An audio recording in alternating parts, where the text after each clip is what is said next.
오늘 우리에게 주시는 말씀은 이사야 35장 1절부터 4절까지의 말씀입니다. 강야와 메마른 땅아 기뻐하며 사막이 백합화같이 피어 즐거워하며 무성하게 피어 기쁜 노래로 즐거워하며 레바논의 영광과 갈멜과 사론의 아름다움을 얻을 것이라. 그것들이 여호와의 영광 곧 우리 하나님의 아름다움을 보리로다. 너희는 악한 손을 강하게 하며 떨리는 무릎을 굳게 하며 겁내는 자들에게 이르기를 굳세어라 두려워하지 말라.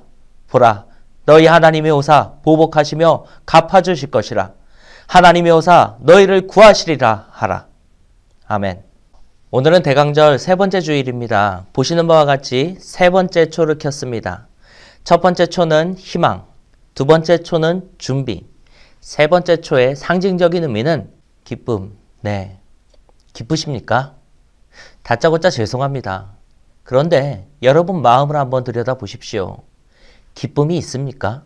오늘 12월에 숫자 13입니다.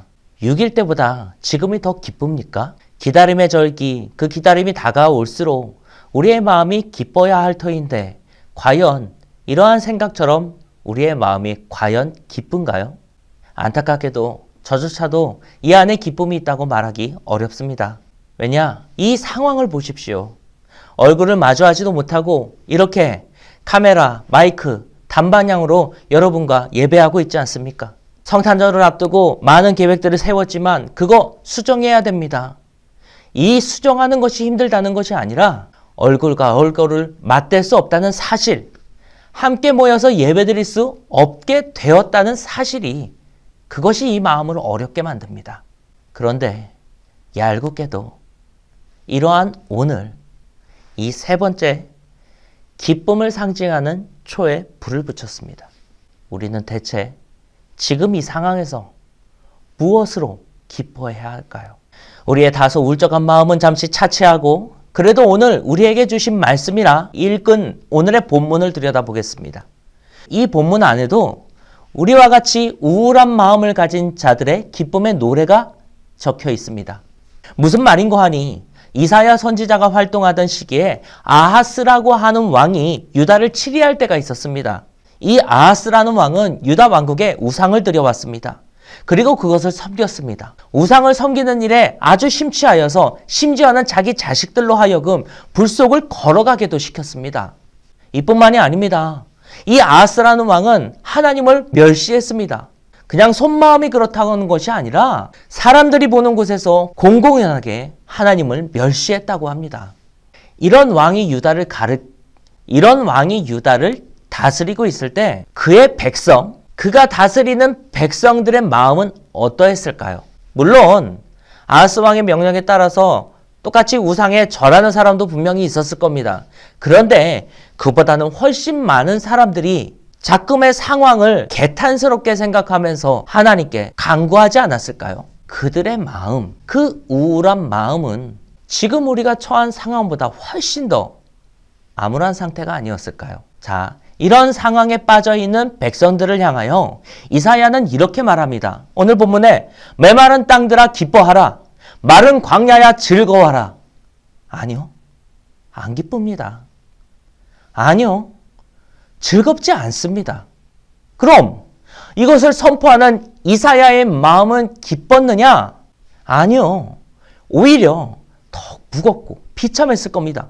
왜? 기쁨이라고 하는 이 말이 그 당시의 상황과 얼마나 동떨어져 있는지 이사야를 포함하여 그 자리에 있는 모든 사람들이 알고 있었기 때문입니다. 그럼에도 불구하고 하나님은 이사야의 입을 빌어 기쁨과 기쁨의 그 날에 관하여서 선포하게 하십니다. 하나님이 선포하신 말씀 속에 있는 기쁨의 첫 번째 의미는 이것입니다. 바로 그때에 관한 것입니다. 본문은 거룩한 날, 이것에 관하여 말하고 있습니다.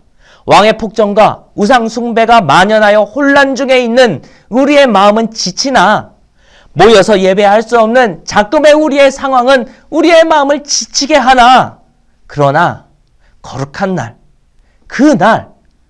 그날은 반드시 온다는 것입니다.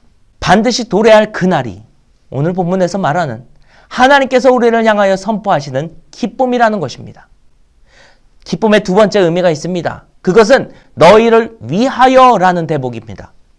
본문은 하나님이 오사 너희를 위하여 보복하시리라.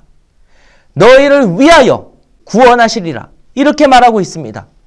그 날이 도래하는 것은 계절의 변화나 산이 풍화되는 것 같이 우리와 상관없는 곳에서 일어나는 순리적인 일이 아닙니다.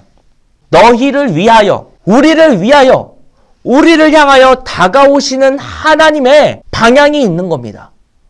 그들은 하나님을 멸시하는 왕의 폭정이 두려워 다만 손을 감추고 무릎을 떨며 엎드려 있을 뿐이지만 하나님은 바로 그러한 자들을 위하여서 오늘날 어둠 속에 성탄을 맞이할 수밖에 없는 우리를 위하여 다가오신다는 것입니다.